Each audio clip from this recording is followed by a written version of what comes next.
Hello, this is John from Heroes and Legends, and today we're going to look at part 2 in our series of Modern Masters 2015 speculation videos, and specifically today we're going to look at the top 8 cards from the Mirrodin Block that could be reprinted in Modern Masters 2015.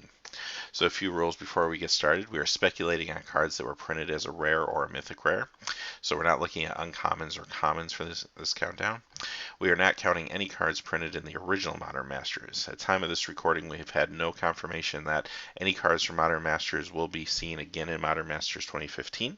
There is speculation out there that cards like Tamagotchi or Dark Confidant might see reprints because of their pricing, but I kind of feel that Wizards is going to take this opportunity to introduce a whole new draft environment, a whole new limited environment with Modern Masters 2015. And I don't know if we're going to see a lot of those cards reprinted again, at least not at this time. And finally, just like the last Modern Masters, cards that are currently banned in Modern will not be considered. Again, we haven't heard confirmation that this is the case, but I think it's a pretty safe assumption that they're not going to reprint anything that is not modernly. Now that that's out of the way, we'll move on with our countdown with number 8, Veldelkin Archmage. And he's a 0/2 creature, costs 4, and for playing artifact spells, you gain card advantage. So here's one that was left out of the first Modern Masters. However, with the new Modern Masters having Mirrodin available as well as Scars of Mirrodin available, there probably will be a lot of artifact spells out there. So this is a card that you may see creep into the set for that artifact archetype. And number 7 is Pristine Angel. Here's a card that didn't see a reprint in Modern Masters the first time around, but I could see this as being a very powerful white card that makes it into Modern Masters 2. And this is a card that's seen some fringe play in Modern, and it makes an appearance here and there in competitive decks.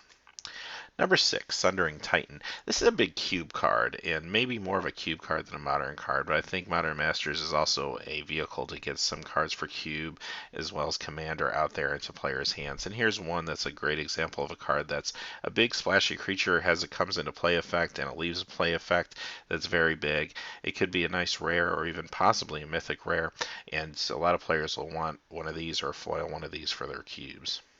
Number 5 is Goblin Charbelcher. This is an interesting pick. It's a centerpiece of a combo deck that's seen a fair amount of play in Modern.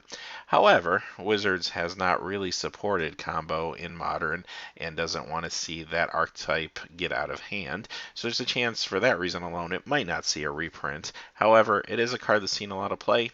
It's also seen a little bit of a price creep, so there's a slight chance it makes it into the set. Number 4, Sculpting Steel.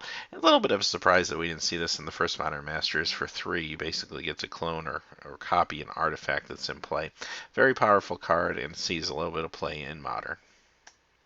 Number 3, Darksteel Colossus. And this is a big splashy 11/11 creature for 11 mana. This is a type of card that you could make a mythic rare potentially in your set. And it sees a little bit of modern play, but it's also kind of just a fun card to have around for cube. There's some potential combo possibilities with it. And it would also be another card that would be nice to get in foil. Number 2, Oblivion Stone. And Oblivion Stone is a key card in the Urzatron deck, and now that Ugin's come out, some of the Oblivion Stones will probably be pulled out of their decks and replaced with Ugins, so it's probably not as key or maybe as powerful as it was a couple years ago when the Modern Masters original set was produced.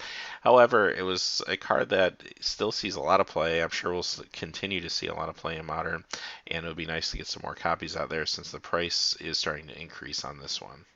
And finally, our number 1 card from the Mirrodin Block that may be reprinted in Modern Masters 2015 is Crucible of Worlds. And it was very interesting that this one was missed the first time around.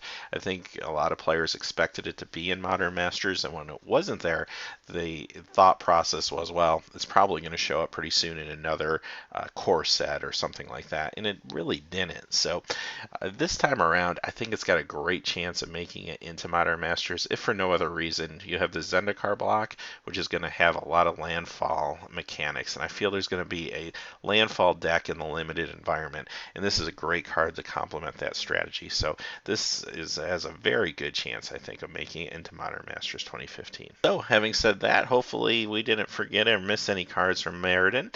If we did, please let us know in the comments below. And thank you for watching. Please remember to like and subscribe, and as always, have a great day.